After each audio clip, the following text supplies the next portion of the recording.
Shalom, saya Pendeta Peter Anggiat Napitupulu, Ketua Sinode Gereja Penyebaran Injil, dengan sukacita menyapa gembala dan seluruh jemaat Gereja Penyebaran Injil Yesus Kristus Tuhan Timika, Papua.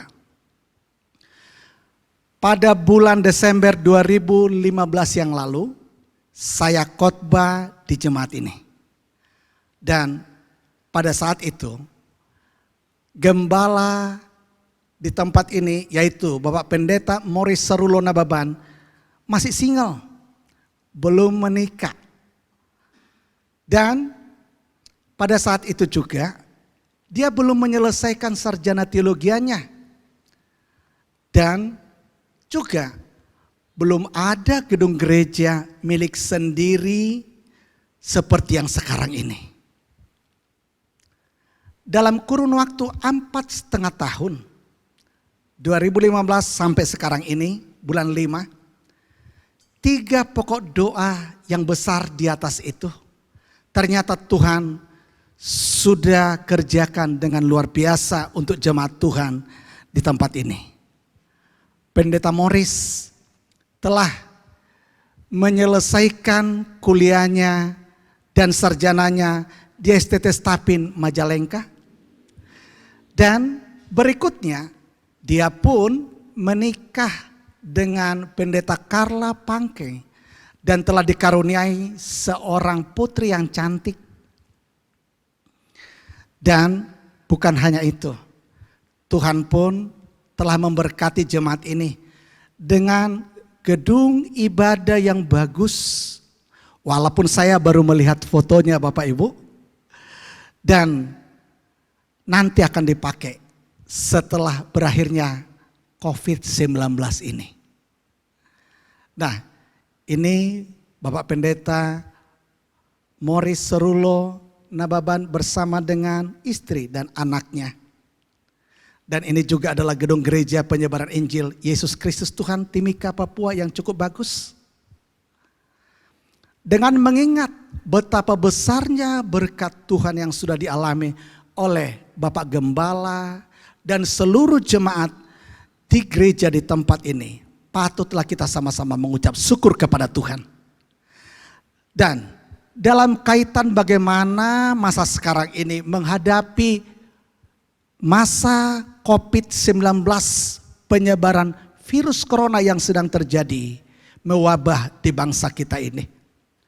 Dalam menyikapi hal itu, maka pada saat kesempatan ini, saya akan sampaikan tema khotbah untuk jemaat Gereja Penyebaran Injil Yesus Kristus Tuhan Timika, Papua, yaitu kuasa ucapan syukur. Firman Tuhan, kalau kita lihat dari 2 ayat yang kita akan baca sebentar, dari Efesus pasal 5 ayat 20, itu yang pertama. Saya akan ajak Bapak Ibu yang dimungkinkan untuk membuka Alkitab, buka Alkitab masing-masing, dan saya akan baca untuk kita bersama. Ucaplah syukur senantiasa atas segala sesuatu dalam nama Tuhan kita, Yesus Kristus, kepada Allah dan Bapa kita. Dalam 1 Tesalonika 5 ayat 18 dikatakan, mengucap syukurlah dalam segala hal, sebab itulah yang dikehendaki Allah di dalam Kristus Yesus bagi kamu. Dalam 2 ayat ini kita melihat ada kata ucapan syukur. Mengucap syukur senantiasa. Dan dalam segala hal adalah kalimat imperatif, kalimat perintah yang ditujukan kepada seluruh orang yang percaya. Kelihatannya standar daripada kebenaran ini sangat tinggi.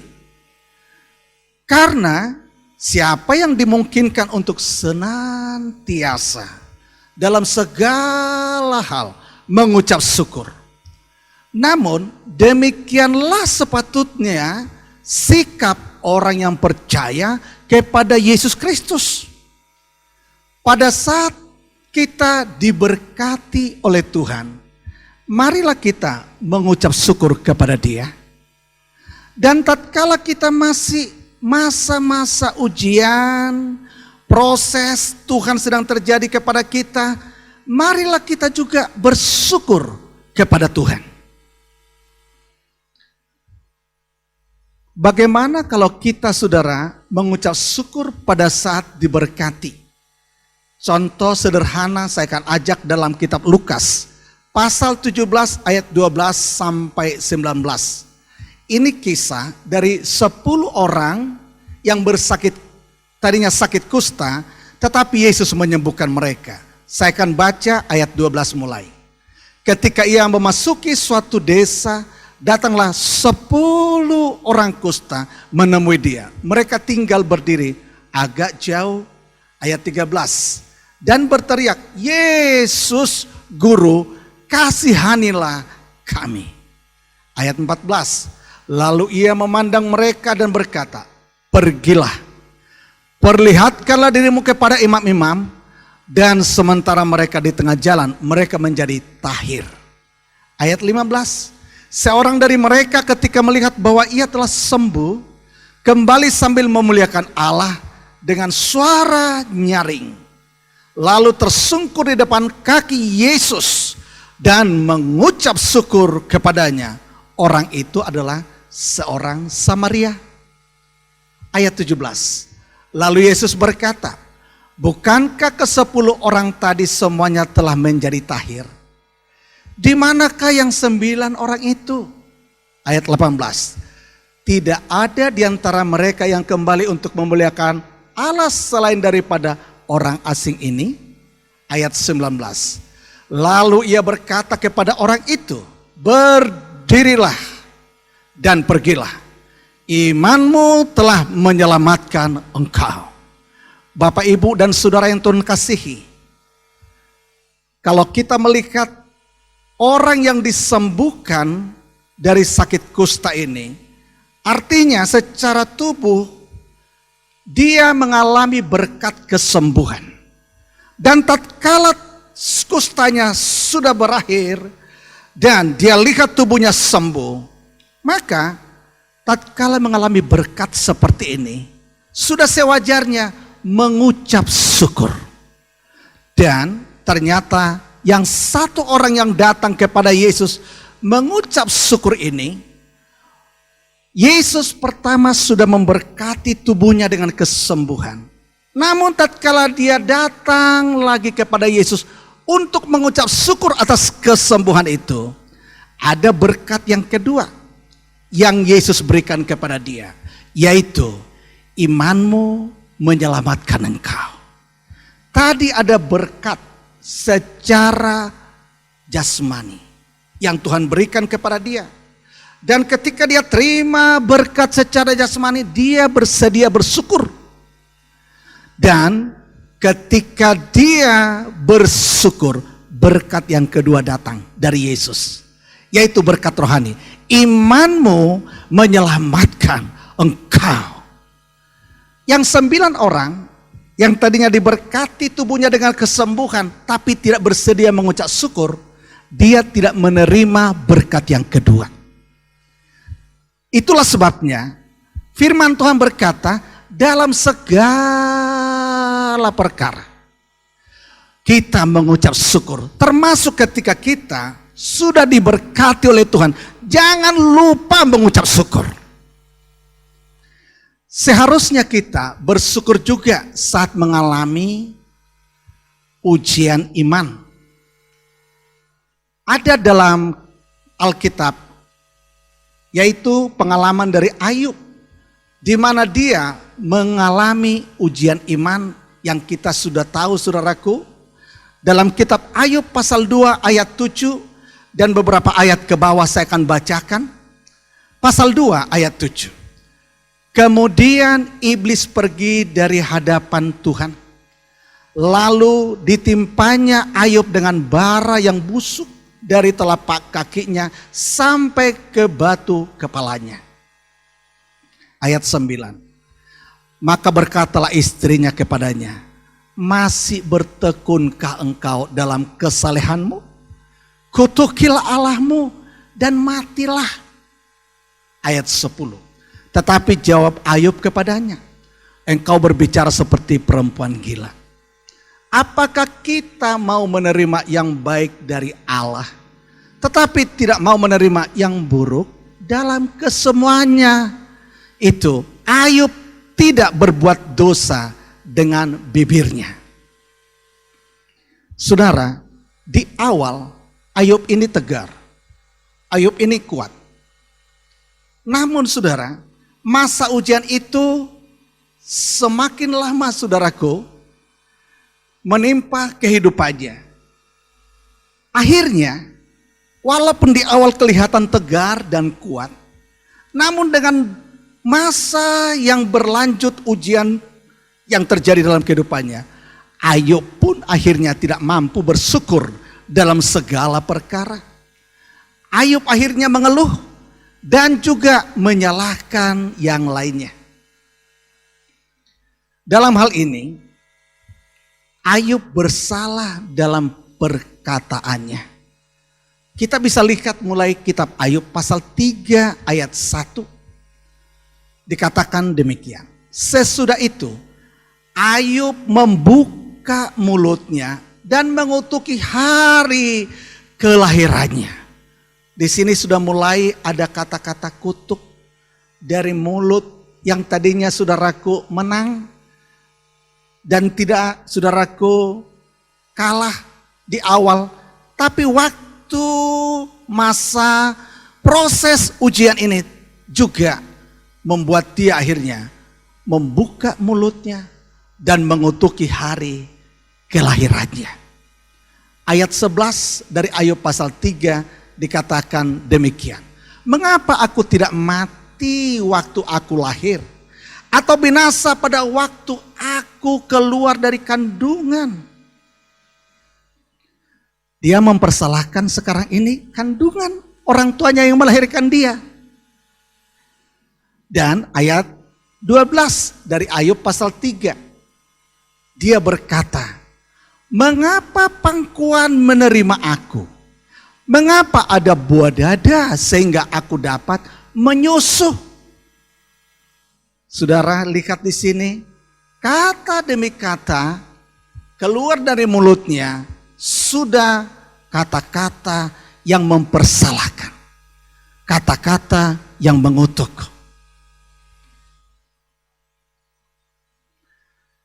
Penyesalan yang sama mungkin bisa terjadi kepada beberapa orang saat COVID-19 ini terjadi.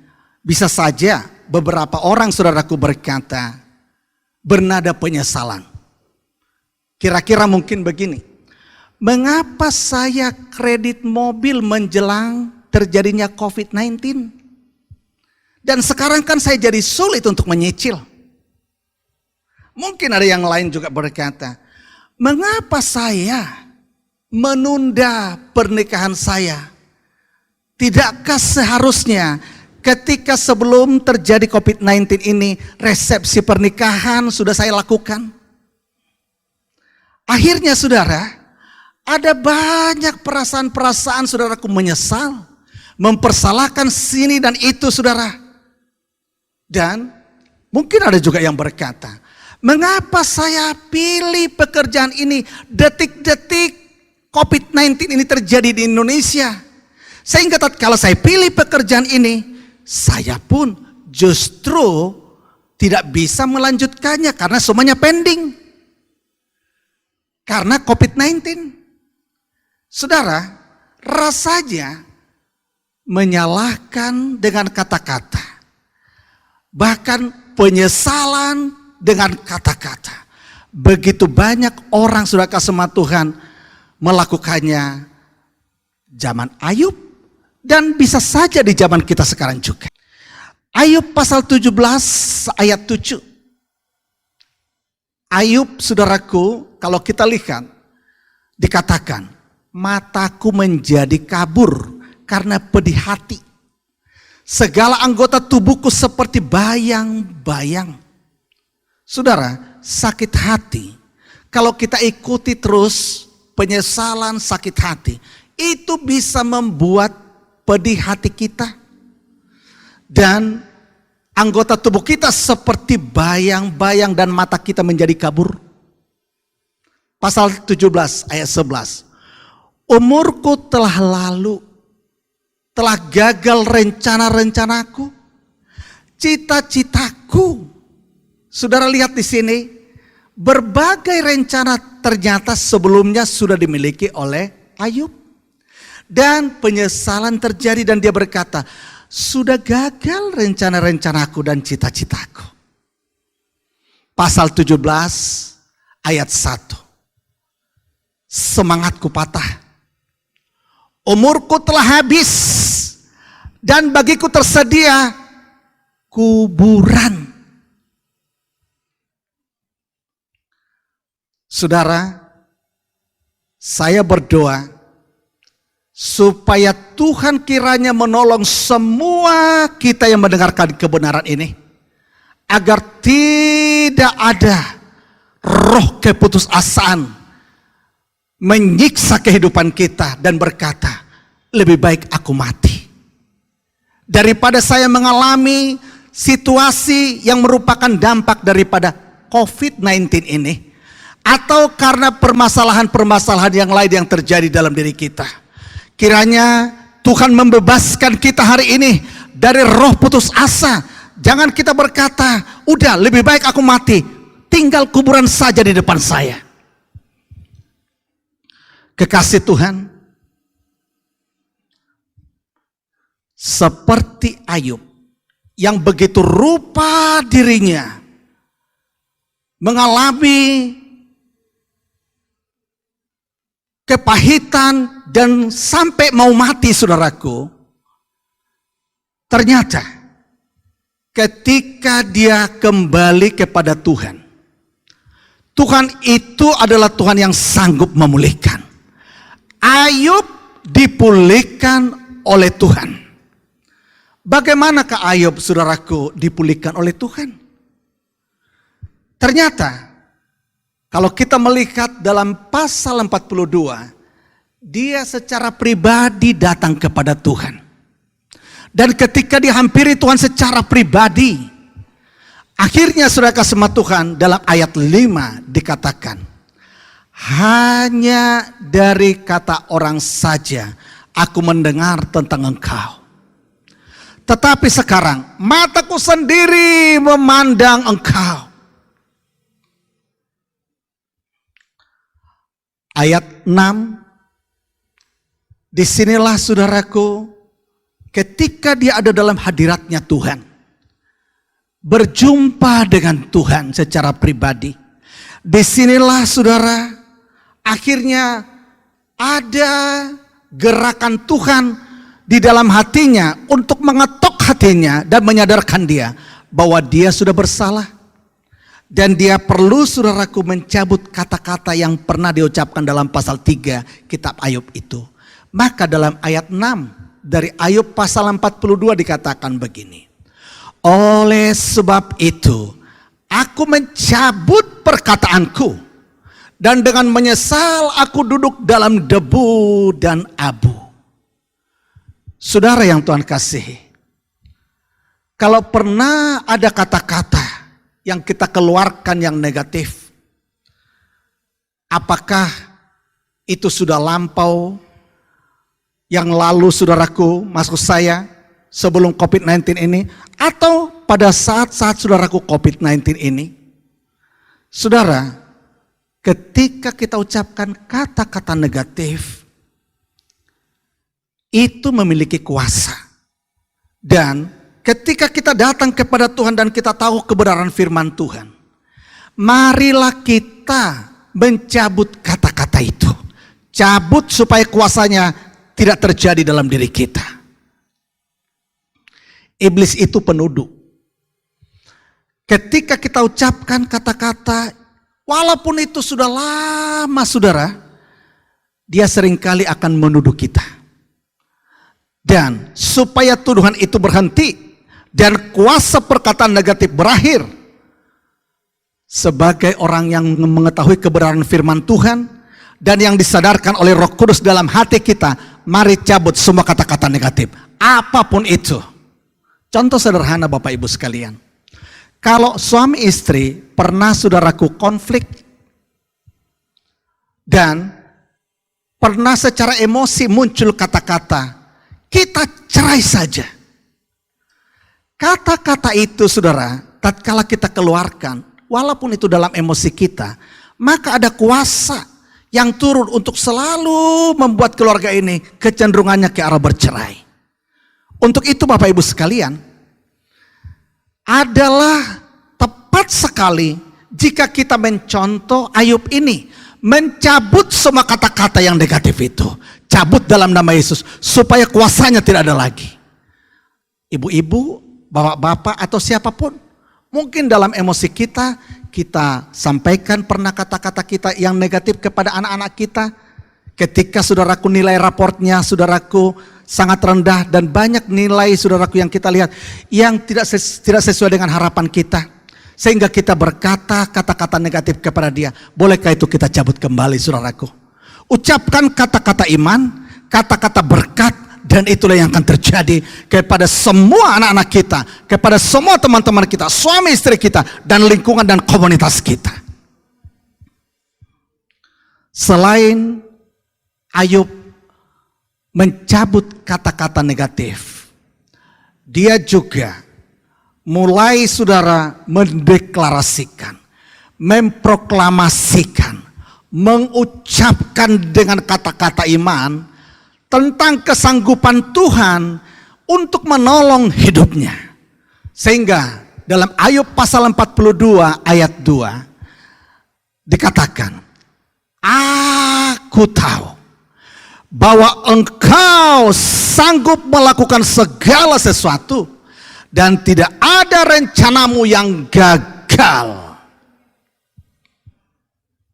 Saudara, jika kita pernah mengambil keputusan yang salah,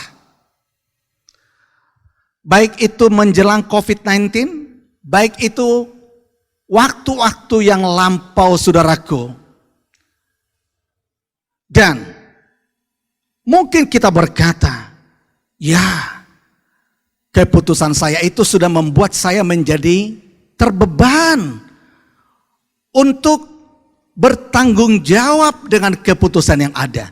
Aku ini sebenarnya menyesal. Saya mau katakan dan saya mau ajak kepada Bapak Ibu sekalian, jangan larut dalam penyesalan. Ambil keputusan hari ini untuk berkata, saudara, kalau keputusanmu salah, udah minta ampun aja saudaraku. Setelah minta ampun, segeralah bangkit.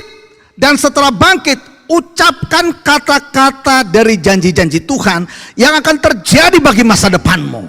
Ucapkan saudara ke semua Tuhan kata-kata iman yang saudara lihat dalam Alkitab, janji-janji Tuhan yang akan saudaraku mendukung masa depanmu saudaraku. Ucapkan, dan apa yang keluar dari mulut kita saudaraku, janji itu akan terjadi kepada kita.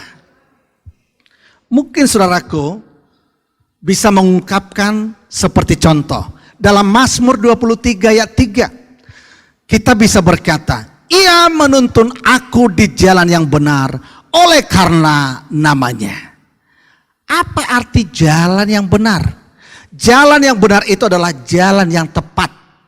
Kalaupun yang lalu kita saudaraku jalan kita, keputusan kita salah, tapi Tuhan dapat menuntun kembali jalan kita kepada jalan yang benar, jalan yang tepat, jalan yang benar-benar itu saudara kasih Tuhan membawa masa depan kepada kita. Tuhan bisa kerjakan itu bagi kita. Itu sebabnya mulai hari ini bangkitlah dari perasaan terpuruk dan perasaan bersalah. Dan mulai hari ini lihat saudaraku, ada janji-janji Tuhan. Janji-janji Tuhan dalam Alkitab itu, kalau saudara imani dan perkatakan, itu akan jadi kepada kita masing-masing. Ayat lain saudaraku bisa kita ucapkan. Filipi pasal 4 ayat 13. Kita saudaraku bisa ungkapkan ini dengan penuh kemenangan dan berkata, segala perkara dapat kutanggung di dalam Dia yang memberi kekuatan kepadaku. Apakah sulit saudaraku menanggung keputusan-keputusanmu yang sudah saudara ambil itu? Apakah terlalu berat beban yang saudara tanggung karena keputusan-keputusan yang salah? Ayat ini berkata saudara sama Tuhan, segala perkara dapat kutanggung, dapat kuselesaikan di dalam Kristus Yesus yang memberikan kekuatan kepada kita. Seberat apapun saudaraku konsekuensi daripada keputusan yang menurut kita yang lalu salah, jangan terpuruk, tetap saudaraku di sana, bangkit kembali dan katakan dengan iman, segala perkara dapat kutanggung di dalam Dia, Yesus Kristus yang memberikan kekuatan kepadaku. Kekuatan kita memang terbatas, tapi kekuatan Tuhan tidak terbatas. Dia menguatkan kita, memampukan kita sampai kita berkemenangan. Dalam Yesaya 41 ayat 10 dikatakan, janganlah takut sebab aku menyertai engkau. Janganlah bimbang sebab aku ini Allahmu. Aku akan meneguhkan, bahkan menolong engkau. Aku akan memegang engkau dengan tangan kananku yang membawa kemenangan. Tangan kanan Tuhan, saudara, memegang kita. Kalau di ayat lain memegang tangan kanan kita dan menolong kita, membawa kita kepada kemenangan. Hari ini jadilah kemenangan bagi saudara. Terimalah kemenangan dimanapun saudara berada pada saat ini. Ayub yang semula mempersalahkan sahabat-sahabat dia di dalam pasal-pasal awal kitab Ayub, karena ada 3 sahabat yang datang kepada dia, saudaraku. Dan ketika dia datang kepada Tuhan, ternyata mempersalahkan orang lain, mempersalahkan orang yang dekat kepada kita. Itu tidak baik, saudaraku. Yang baik itu adalah mengucap syukur, mengucapkan kata-kata yang positif. Itu, saudaraku, yang Tuhan kehendaki. Untuk itu, setelah dia sadar dan dia datang kepada Tuhan, dan Tuhan menyadarkan dia supaya dia juga, saudaraku, melepaskan pengampunan untuk sahabat-sahabatnya. Sekarang dalam pasal 42 ini, dia justru mendoakan sahabat-sahabatnya itu. Dalam pasal 42 ayat 10, lalu Tuhan memulihkan keadaan Ayub setelah ia meminta doa untuk sahabat-sahabatnya. Dan Tuhan memberikan kepada Ayub 2 kali lipat dari segala kepunyaannya dahulu. Luar biasa kan? Kita ampuni diri kita, kita beres kepada Tuhan, kita juga beres kepada orang-orang yang ada di sekeliling kita. Dan kita tidak lagi mengutuki, kita tidak lagi, saudaraku, mempersalahkan siapapun, tapi belajar justru tatkala kita sudah mengampuni, doakanlah mereka. Sampai musuh kita sekalipun, biarlah kita doakan, saudaraku, kata Alkitab. Dan sesudah itu, saudara kasih Tuhan, lihat kepada Ayub, Tuhan memulihkan keadaannya dan diberkati 2 kali lipat, saudaraku. Terimalah berkat, terimalah kelimpahan Tuhan, dan terimalah penggenapan janji Tuhan bagi kita yang melakukan prinsip-prinsip kebenaran firman Tuhan ini. Ayub 42 ayat 16. Sesudah itu Ayub masih hidup 140 tahun lamanya. Ia melihat anak-anaknya dan cucu-cucunya sampai keturunan yang keempat. Luar biasa. Saudara, saya berdoa hari ini, siapapun Bapak Ibu yang mendengarkan kebenaran firman Tuhan ini, kalau kepada Ayub Tuhan bisa pulihkan, luar biasa, saudaraku, kehidupannya dipulihkan Tuhan, hidupmu juga akan dipulihkan oleh Tuhan. Saya berdoa supaya tangan Tuhan yang sama menolong, mengangkat, dan memulihkan kita lebih daripada masa-masa yang lalu. Kalau kita melihat di dalam pasal-pasal ini, ada rentang waktu masa ujian bagi Ayub itu yang cukup panjang. Dalam pasal 3, itu awalnya Ayub tadi mulai mengutuki dengan kata-kata. Pasal 3 kitab Ayub. Dan ketika Ayub mencari Tuhan dalam pasal 42, disitulah baru dia menyadari kata-kata itu harus dia cabut. Panjang sekali pasal 3 sampai pasal 42, saudaraku. Ini rentang waktu masa yang sangat panjang sekali. Kalau lebih awal mungkin dia bisa, saudaraku, melakukan untuk bisa langsung mencabut kata-kata itu. Mungkin dia akan lebih cepat selesai, saudaraku, proses ujian imannya. Hal ini mirip dengan perjalanan bangsa Israel. Ketika mereka jalan dari Mesir kepada tanah Kanaan. Menurut para ahli, saudaraku, sebenarnya perjalanan mereka itu cukup 40 hari saja. 40 hari itu cukup. Namun perjalanan mereka kalau kita lihat di Alkitab menjadi 40 tahun. Suatu proses yang panjang. Mengapa Bapak Ibu sekalian? Ternyata di padang gurun mereka bukan mengucap syukur. Yang ada adalah bersungut-sungut. Bersungut-sungut itu berarti memperpanjang proses Tuhan untuk menolong hidup kita. Tetapi mengucap syukur akan mempercepat proses Tuhan dalam menolong kehidupan kita. Mari hari ini, saudaraku, ambil, saudaraku, kepastian untuk lebih cepat mengucap syukur hari ini dan menyelesaikan semua persungutan. Karena Tuhan adalah Tuhan yang berdaulat, yang sanggup menolong kehidupan kita. Saudara, pada tahun 2001 saya memberi kesaksian dalam penggembalaan kami di tempat ini. Gereja yang sempat kami pakai, sudah kami bangun, itu 9 tahun kami sudah pakai. Tiba-tiba saja, saudara, di luar dugaan kami, itu tetangga datang dan ternyata, saudara, sudah menyiapkan tanda tangan sekitar 200 bahwa mereka keberatan untuk tempat ibadah di situ dilakukan lebih lanjut. Akhirnya ketika saya besoknya diajak, saudara, di kantor camat dan mereka sekian banyak ada di sana, maka akhirnya mereka berkata, hentikan tempat ibadah di situ.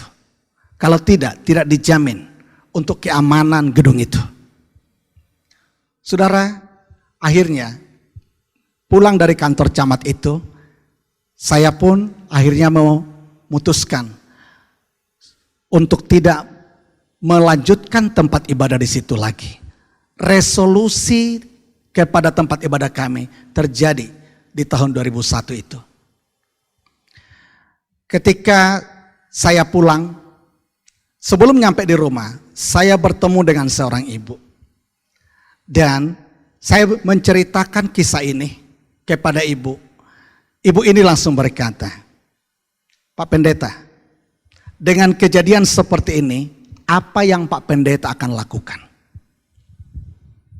Saudara, bagi saya ini merupakan pertanyaan yang sulit.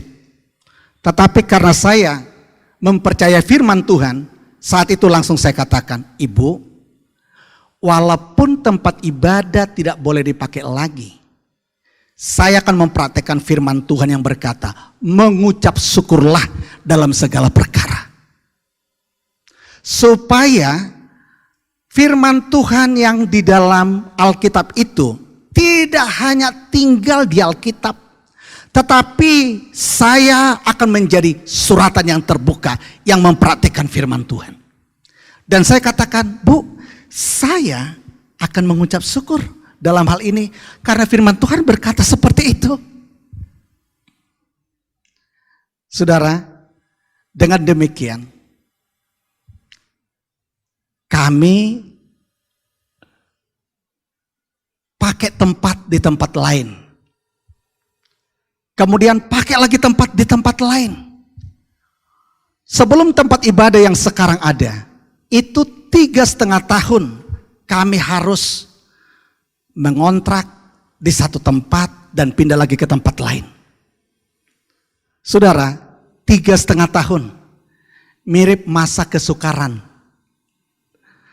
Berharap Bapak Ibu sekalian, masa COVID-19 yang terjadi di bangsa kita, jangan sampai 3,5 tahun, pasti lebih cepat saudara sama Tuhan daripada itu.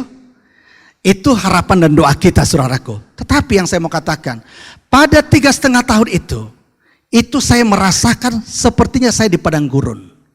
Tetapi karena memang pada saat itu hati saya mengucap syukur, maka Tuhan tuntun saya bersama dengan pengurus gereja. Kami akhirnya mendapatkan satu lahan tanah untuk tempat ibadah. Dan kemudian kami urus IMB dari wali kota. 1,5 tahun langsung keluar saudaraku. Puji Tuhan, itu berkat Tuhan yang luar biasa. Karena di tempat lain sulit sekali IMB keluar saudaraku. Apalagi di daerah Bekasi ini. 1,5 tahun selesai dan kami mulai bangun saudara. Dan akhirnya tempat ibadah saat ini pun kami bisa pakai dengan baik. Berita baiknya adalah tempat ibadah yang sekarang, baik tanah dan bangunannya, jauh lebih besar daripada yang pertama. Mirip seperti Ayub, Tuhan memulihkan saudaraku keadaan kami. Kalau Ayub 2 kali lipat, kami juga diberkati dan ditolong Tuhan dengan ucapan syukur itu, dengan mendapat lahan dan tempat ini lebih besar daripada yang lalu saudaraku. Ini adalah kuasa ucapan syukur. Dimanapun Bapak Ibu saat ini berada, lihat tangan Tuhan yang penuh kuasa akan menolong kita dalam situasi apapun. Asal kita bersedia mengucap syukur dalam segala perkara. Tuhan memberkati. Bapa dalam Yesus Kristus, semua umat-Mu yang mendengar kebenaran firman Tuhan pada saat ini, apalagi masuk pada masa COVID-19 ini, ada banyak hati kami yang galau, pikiran kami juga terganggu. Akan ada kecenderungan untuk bersungut-sungut dan merasa banyak penyesalan dan juga merasa tidak puas. Tapi gantilah hati kami menjadi hati yang mengucap syukur.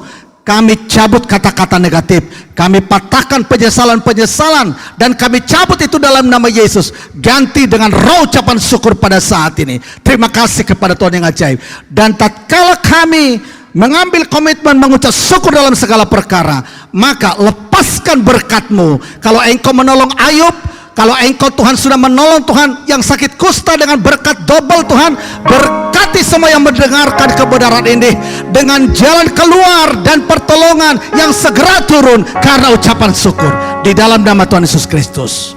Amin. Tuhan memberkati.